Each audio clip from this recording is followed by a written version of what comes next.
My guest today is Joshua Hoffman, Chief Revenue Officer at ControlCase, a leading provider of cybersecurity and IT compliance solutions. Josh brings a unique perspective to the cybersecurity conversation, shaped by years of building revenue strategies in fast-changing, highly regulated environments. At ControlCase, he's helping organizations navigate the growing complexity of compliance standards like CMMC, SOC, and PCI DSS, while driving adoption of tech-forward approaches to risk management. His background spans advisory roles and leadership positions across the cybersecurity ecosystem, making him a key voice on how businesses can move beyond checkbox compliance to a more strategic, scalable security posture. It's great to have you with us on the show today, Joshua. Thank you for being here. Oh, thanks, Christopher. I'm so excited to be here with you today. Thanks for having me on. Yeah, it took a couple swings and misses before we got here, but we're here in the studio recording, so... Well, the good news is we're both so busy that we have to find time for something like this. And so that's right. A great thing for all of us. Yeah, awesome. Before we get into it, do you want to tell me a little bit about what ControlCase does? Well, sure. I'd be happy to. At our core, we're an audit and compliance company. We provide certifications, attestations against 67 different frameworks. We also provide 100 different cyber and professional services. We work with companies globally. We're in 73 different countries. We work across just about every single vertical that you can imagine. And we provide services that take our clients or our MSP and MSSP partners from all the way from pre-readiness activity through the final attestation that's required. And in that process, we do our best to provide the right kind of services that help people be successful. It's a great opportunity for us to be a part of what is really amounting to one of the most talked about industries in the world today. Mm-hmm. So I'm always really curious how people got into cybersecurity. It usually started with like a computer as a kid. What's your story? How did this lead to where it is? Yeah, so it's a long story, and it starts really with some very basic technology. I'm old enough that my first job in tech was building protocol converters, these ginormous, like dining room table size boxes that converted ASCII to EBCDIC for companies like Xerox and Amdahl.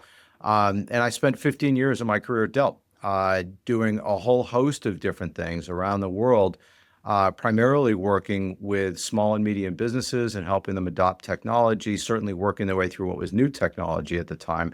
And then over the course of the rest of my career, I got to spend time at great places like Avaya, working in the UCaaS environment. I spent 5 years at Palo Alto Networks, and at a time when the next-gen firewall was a new thing, and we had all of this new technology that was coming out.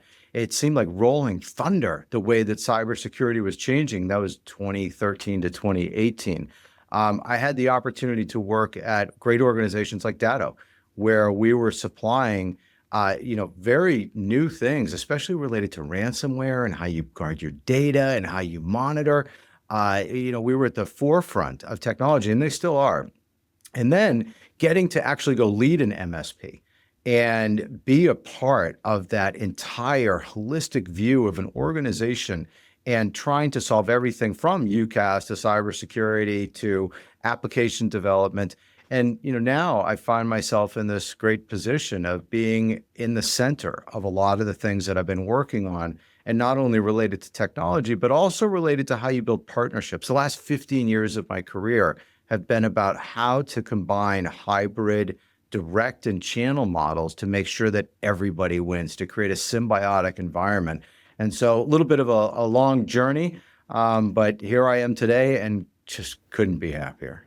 Yeah, what a cool path to have been on. I'm really curious about these protocol adapters. Sorry, I love the old tech. What made them so big? Like, where were we as far as components at that point? Were transistors? Obviously, you're not that old, right? Yeah, this is 1988. Okay. And so in 1988, maybe it was 89, somewhere around there, the motherboards were the size of, these ginormous paintings almost. And every box had 10, 12 motherboards sitting inside of it. And my job at the beginning of my career in tech was I ran a wave solder machine. I did motherboard. I did like PCB fix. I was, testing resistors and capacitors and, like literally like sitting there with a soldering gun and like, little tools to try and make sure it worked right. And then hooking the thing up to I don't know, at the time it was, I had to have a basically what amounted to an IBM and a Mac machine, because that's really the purpose of the box, was to make them talk and trying to make sure that they talked.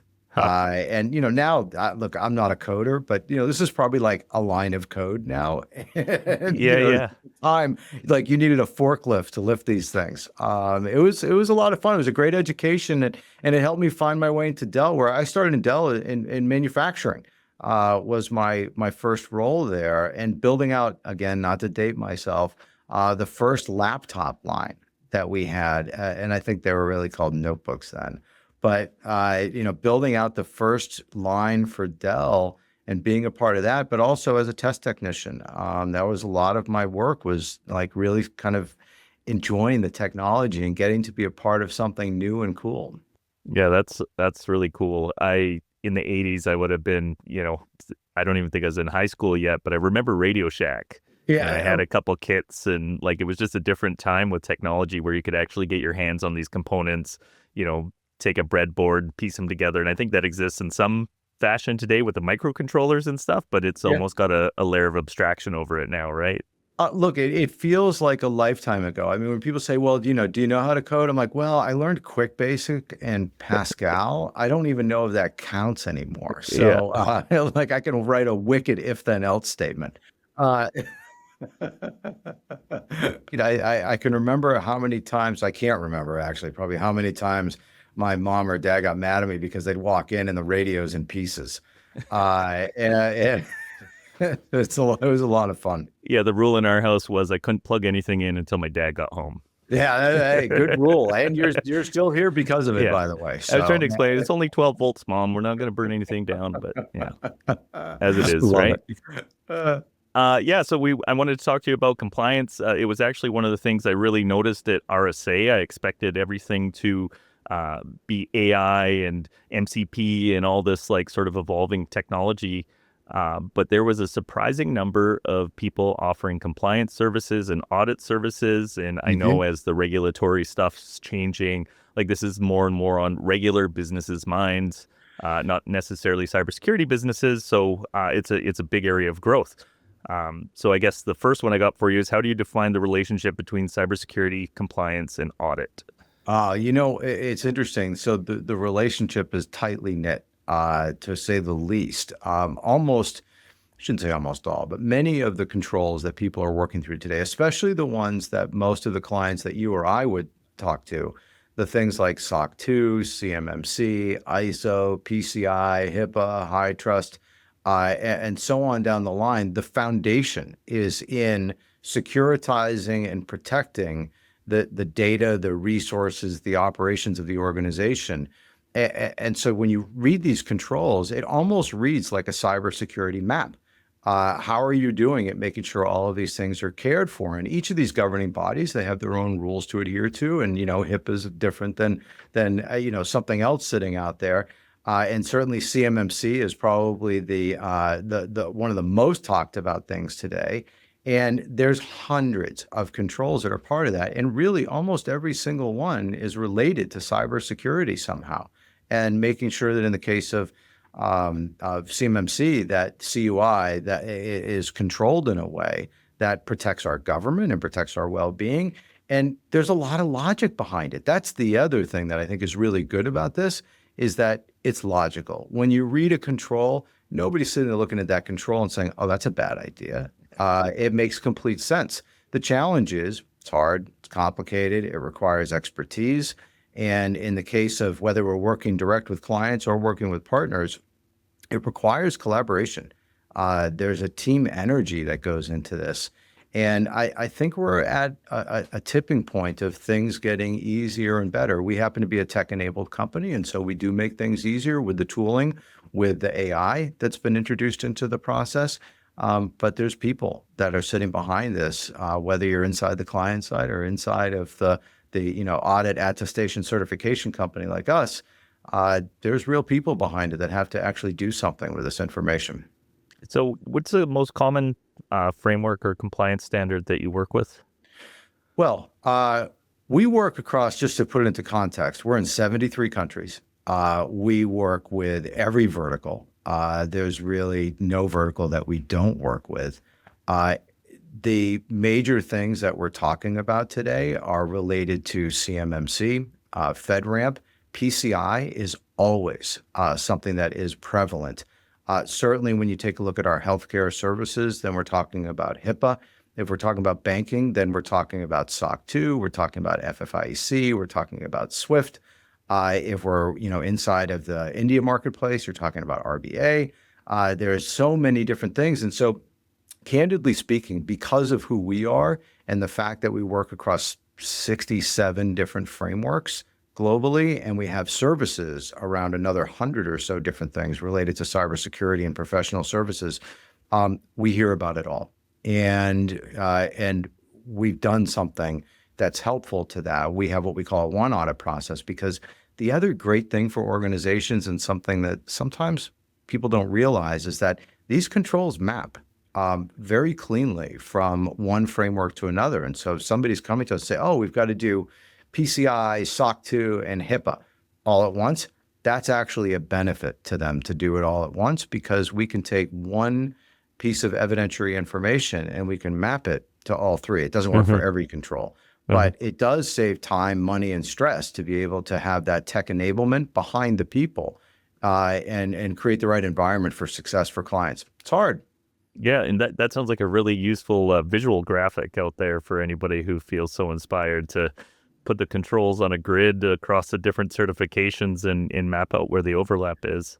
We have an army of people that are doing that on a regular basis, because even something as fundamentally important to organizations as PCI DSS, the controls changed in March, and all of these new things took place. And so if you were to go into our tooling and somebody clicked on question 1, which we formulated as an English language question, not just as a control, and then mapped it to what other frameworks it applies to, I may get which question right or wrong here, but some of these answers, some of this evidence can map to 30 different frameworks. And so creating that mapping is what enables clients to be more successful in the long run and to pick and choose the pathway that they're on. I mean, we really want to make things easier for people.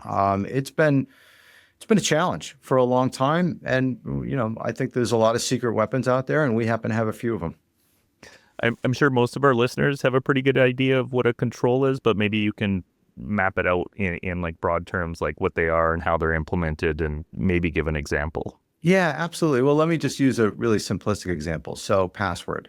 If you take a look at the various different frameworks out there, they have requirements. Oh, it needs to be 8 alphanumeric, or it needs to be 12 alphanumeric, it needs to have these things inside of it. And every one of us, as just a consumer, has to deal with this on a daily basis. That is absolutely one of the pieces that's a part of really almost every framework out there. Does your password policy meet the requirements of the framework? And in the case of compliance, you have to provide evidence, you have to provide the documentation, you have to provide your internal policy, you have to provide different things depending on which framework.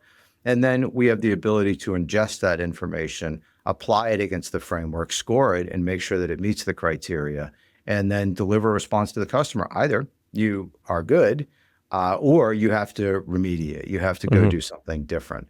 And that's part of the reason why we're just as focused on partnerships as we are with client relationships, is because we want to help partners out there be successful with their clients as much as we want to help clients. And we think there's a very symbiotic relationship there.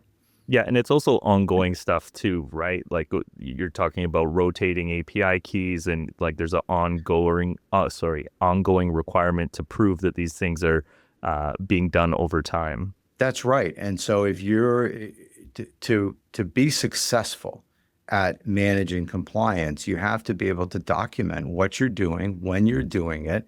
Some of the frameworks have requirements for displaying that every X number of months, some of them every X number of years. And you have to be able to meet those requirements along the way and satisfy interim checks as much as you satisfy the literal attestation or certification or audit process that comes with it. So normally these engagements start with like an audit. You guys go in and you kind of assess where the current posture's at, and then move people towards, the full compliance position. Yeah. What are some of the gaps you've seen between compliance checklists and actual security posture? Well, our company's a little bit unique in the sense that we don't just do the audit, certification, or attestation. We do provide consulting. We provide readiness work. We provide assessment work. We can do mock assessments. We can provide anything from I'm thinking about it to I'm done across all of these different frameworks. Now, and don't get me wrong, in some of the cases like CMMC, you have to have two partners engaged. You have to have one person that's doing the readiness work and one person that's doing the actual certification, and those two should not meet so that we make sure and maintain the right kind of firewall of information and that nobody's gaming the system. But given that we have the capability to take customers from end to end on the journey or step in and be complementary to a partner who might do readiness work and then we step in and do the audit process, there's this entire cycle that you go through where you're first trying to figure out where are you? What level of maturity have you reached in the process? And how do we take that level of maturity, convert it into the next steps that need to be taken, and then prepare you to be ready for the outcome? And most customers, most organizations have a date that's associated with that outcome. They're trying to meet X certification by Y date, and we're targeted with meeting that criteria.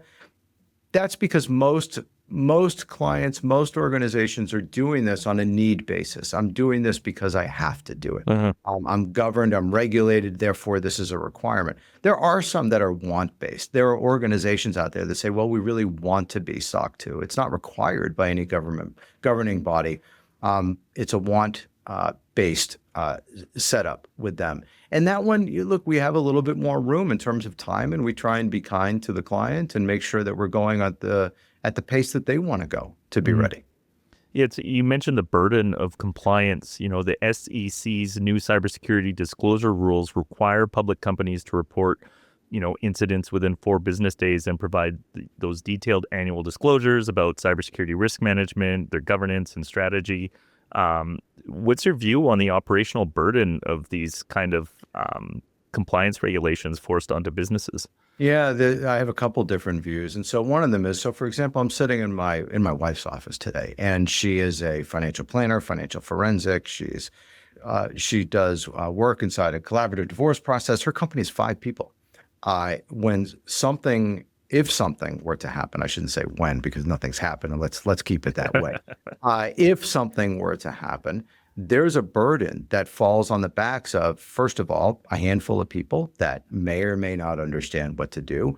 And I'm using this as an example. It could fall on the backs of the managed service provider. And so in many cases, it's another reason to have an MSP or MSSP sitting behind your business because they have the built-in expertise to not only understand whether something's happened or not, but what to do about it when it happens.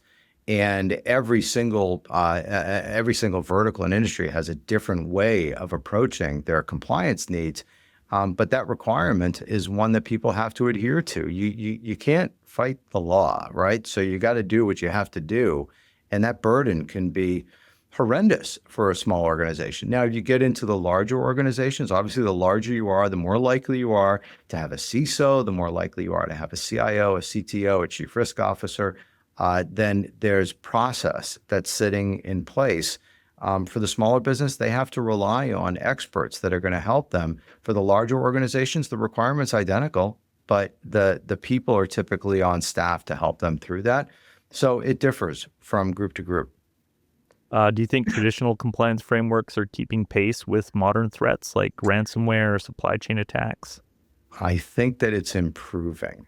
I think that given the pace of change in some of these frameworks and the updating that's taking place and the commonality in those updates, I think that you're finding that organizations, governing bodies, regulatory bodies, governments, different countries, there's enough crosstalk going on that people are working to keep pace. Now, that doesn't mean that things don't change. And so if you're sitting in Europe and all of a sudden you're trying to figure out, what am I doing about NIS2? What does my government say about that? Because it's different from country to country. Or what am I doing about DORA? Or how does that apply to my GDPR? And what's the crossover that takes place there? It's the same thing that would happen in the US where you're trying to figure out, okay, am I going for FedRAMP? Am I going for CMMC? How do I assess what's the right thing to go do and when? And, luckily the criteria is typically really well written. It may be voluminous. So, CMMC, I can't remember, is 429 pages or something along those lines. It's an enormous amount of information to digest, but the map is there. And, the reason that, we have clients come to us is because we know the map. We know how to articulate it. We understand the needs. We're tech enabled to go ahead and digest the information, and we can produce an outcome. It's the same reason why somebody would go to another organization. So I'm not trying to necessarily do an ad for ControlCase today, but there are some things you can self-attest to, but for the most part, you need somebody that is certified to do the certification. And that requires a lot of expertise. And that's also why we spend so much time with MSPs, because they have expertise that's built to be able to do a portion of that work. And if they don't, we want them to. And so we're going to help them get there. But they can't finish it. They can't actually sign the piece of paper at the end that says that it's complete. And so, for CMMC, we work with great partners that don't know anything about CMMC, that do readiness work for CMMC. There are very few that are C3PAOs that can actually complete the journey. As a matter of fact, I think there's only, there's less than 100 of us in the world. So, finding somebody that can actually finish that journey is where things come together and help people be successful against this. When I was at RSA, I spoke with somebody from Cowbell Insurance, and we were just talking about like the way cyber, like having MSSP on your business can reduce your cyber insurance by like half. But then he said there's still further room to reduce it if you're also sharing that telemetry with the insurance company. And I'm wondering, how would you integrate real-time telemetry or threat intelligence into your compliance and audit posture? Like, how does this feed back? I was a little confused by that. Yeah, well, first of all, I'm going to always admit that I'm not the most technical person in the world, but what I do understand is that, these insurance companies, they do have requirements that they want to fulfill, and there's questionnaires associated with that. As a matter of fact, it's one of the professional services that we get asked about an enormous amount of the time is how do we get through this process the right way? And if you're working with the right technology in your own organization or the right partner, be it an MSP, MSSP, a company like us that is providing the automation of evidence gathering out of certain systems to fulfill those needs, then you can reduce the burden significantly. And you do want to try and lower your rates. Nobody wants to pay the insurance company more than they have to, but those things can be built into over time. And providing that guidance, which, again, MSP, MSSP, us, to make sure to fulfill that as quickly as humanly possible and do it the right way, that's a key part of being successful. There's all kinds of reasons to be compliant.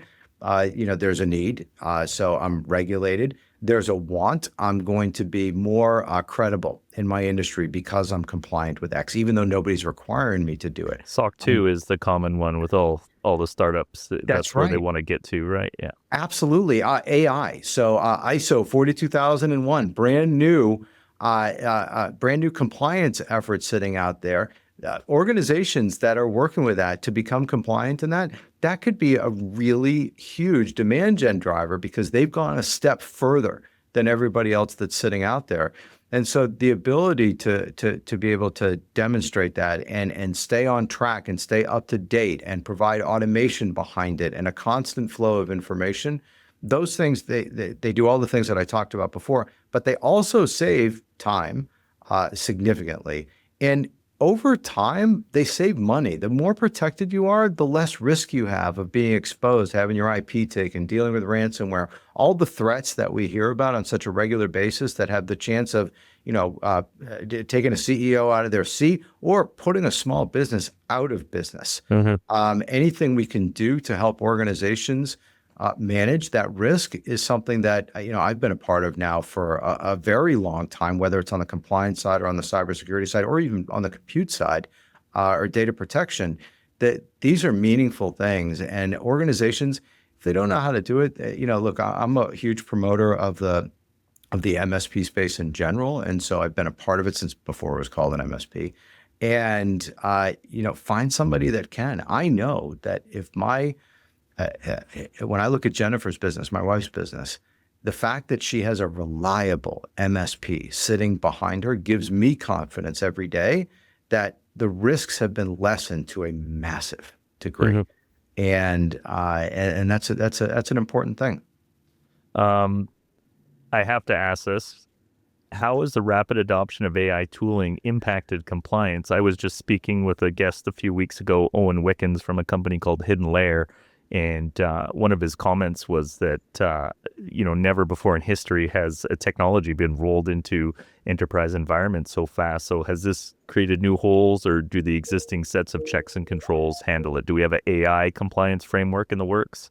Well, so there is a lot of AI associated with compliance right now. That's both a good thing and a bad thing. It's a good thing if the company knows how to use it and uses it responsibly. And AI can be tricky, right? You have to have the right policies. You have to understand hallucination. You have to understand, how to have the right model in place and how to make sure it's learning the right way. In our case, we do have the ability to ingest evidence and use AI to grade that evidence. We can't do it for everything, and we won't do it for everything because there are some regulations that don't necessarily allow for that.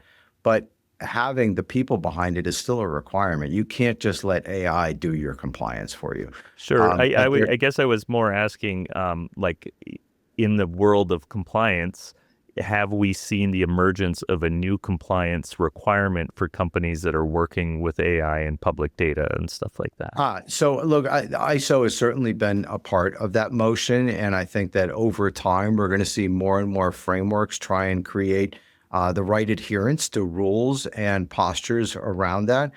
Candidly, I think it might even be a little overdue, even though it's, in some ways new. We're probably missing out on some opportunity there. So I think it's going to become much more prevalent over time. It's certainly something that presents a risk to organizations that don't know how to manage it. I know that if I couldn't, look at Shamala, our chief risk officer, and understand how we're using AI to be responsible and accountable, I would be worried. And so it's going to become bigger and maybe a little more arduous, but in the end, better. For all of us over time. So for any of our listeners that are starting a company or in the earliest stages of trying to build one, do you have any advice on things they should be thinking about or strategies they're taking now so that when they do get to the point when they're ready to, engage somebody for compliance, they've already done some of the right steps, so it's not a complete build? Yeah, it's a really great question. And it's one that comes up a lot. And we talk about it in terms of maturity of an organization. How far along are they on the pathway of understanding what needs to be done? Never mind having actually fulfilled some of the requirements. If you're in a true startup, you should be considering, what vertical am I in? Who am I selling to? How am I selling? What geography am I in? How am I going to be regulated? How is this going to be governed? What frameworks am I going to be accountable for? And how can I start from day one to make sure that things are built in a way that I don't have to go back and remediate? But the journey begins at day one is the way that I would phrase it, or it should begin at day one. Now, the fundamental reality is that there are companies that are now finding out, oh my gosh, I'm being governed by this framework, and I have to go back and rework things and get them to be right. And that can be a really awkward position to be in as a business owner. As a business leader, you have to decide how you're going to apply budget to it. And when you're in a need-based system, if you're part of the defense industrial base, you don't have a choice. You have to go do this. And depending on how you started and where you are and how you've been documenting things and the expertise that you have in your company, you could be starting from a really low level of maturity, and that's going to require a lot of work. Now, once you get there, keeping it is something that has to be a priority for the organizations. They have to be focused on it, or have an organization like an MSP or MSSP that's focused on it with them, so that they don't lose ground over time, and so that when new regulations or new controls come up, that they stay on top of it. Mm-hmm. Yeah, and it is a lot of work. I can attest to that just from our own compliance that we do in LimaCharlie, and it always seems like there's another audit starting and everybody's got to patch everything, and there's a lot of notifications coming through about just sort of that day-to-day grunt work that you have to deal with as a technologist. It's tough. I mean, I can speak to that. Look, keep in mind that we have to be audited so many times a year because of who we are and what we do, Right. that it's not just about trying to guide organizations to do the right thing or to do it the right way. We live this every day because of the constant flow of audits that we go through. And so we have this level of empathy about, we know what it takes to be successful because of the volume that we have to go through every year. And we have teams of people that are focused on just that.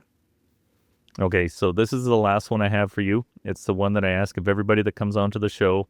It can be as wide or as narrow as you want. Should I be scared? I feel like I should be scared of this question coming up. So it depends. Some people handle it well. Other people, it feels like a curveball maybe. Do you have any predictions for the future of cybersecurity? Oh, that's a really look, that's a fascinating question. First, there are lots of people out there that are smarter than me that would probably provide you with a better answer. The future of cybersecurity, from my perspective, is there's always going to be good guys. There's always going to be bad guys. There's always going to be a new methodology that gets rolled out. And, there was a time that people used to say, oh, there's only 7 ways that people can, get in. There's only, 7 methodologies that people can use. But the reality is that with the onset of AI becoming so much more prevalent, and now we've got competing forces that have the combined compute power that goes well beyond our capacity, the fight may be just beginning. And the mission, whether it's about compliance or not, is to say, how am I going to make sure that I'm most protected? But I don't see that necessarily getting any easier over time. I do see, and I'll go back to my Palo Alto Networks days. I do think that there is always the opportunity to take a look at how am I deploying the posture that I'm deploying, and how do I make things so well connected that I understand the information that I'm receiving so that I can react to it appropriately, and so that I can proactively keep myself from being harmed in this process. But the bad guys are always going to be there. There's a reason that they're there. There's money in this for them. At the end of the day, it's usually about money, not just malicious intent. Although it's malicious intent is behind that too. As long as there's a way for people to earn money by being a bad guy, there's going to be bad guys, and it's going to be one of those battles that may never end. Maybe we'll get to a point where AI is so good that somehow it figures out that bad people are bad, but I don't know. Now we're probably talking about, the Terminator and, that world. So what do you think? I would like to hear your opinion about that. What do you see in the future? On the AI front, I definitely think we're moving towards a world, and I reference William Gibson all the time because he had such a clear vision of the future so long ago. I do think that we end up with bots battling bots on the internet. I just read an article the other day where we just passed 51% of all internet traffic is now bots. And out of that, 37% was classified as malicious. So, yeah.